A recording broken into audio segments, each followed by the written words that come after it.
একটা ডিম দিয়ে বানিয়ে ফেললাম 2টি মিনি মোগলাই। তো সন্ধ্যাবেলার বাচ্চা থাকলে ঘরে কিছু না কিছু বানিয়ে দিতেই হয়। আর বাচ্চারা একটু ভাজা পোড়ার দিকে বেশি অ্যাট্রাকশন থাকে, তাই যদি ঘরে বসেই হেলদিভাবে বানিয়ে দেওয়া হয় তাহলে কিন্তু বাচ্চারা তৃপ্তি সহকারেও খায়।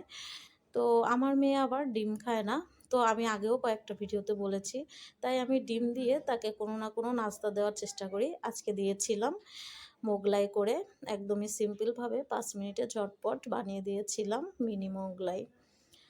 আর এভাবে কিন্তু আপনারাও খুব দ্রুত বানিয়ে সন্ধ্যাবেলা সার্ভ করতে পারেন বাচ্চাদের। আর বাচ্চারা কিন্তু মজা করেও খাবে। আর আমার মোগলাইগুলো কিন্তু ছোট হলেও অনেকটা ফুলকো ফুলকো হয়েছিল।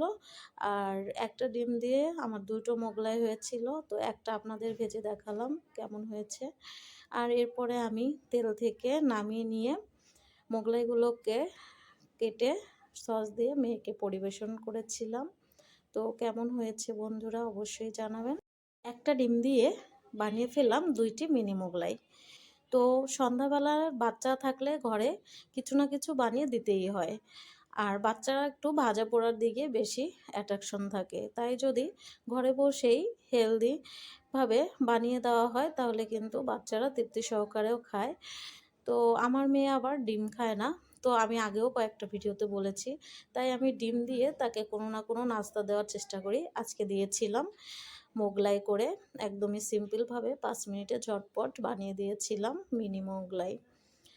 আর এভাবে কিন্তু আপনারাও খুব দ্রুত বানিয়ে সন্ধ্যাবেলা সার্ভ করতে পারেন বাচ্চাদের। আর বাচ্চারা কিন্তু মজা করেও খাবে। আর আমার মোগলাইগুলো কিন্তু ছোট হলেও অনেকটা ফুলকো ফুলকো হয়েছিল।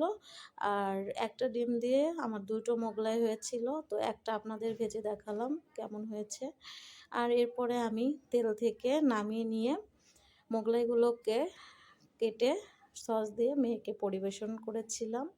তো কেমন হয়েছে বন্ধুরা অবশ্যই জানাবেন।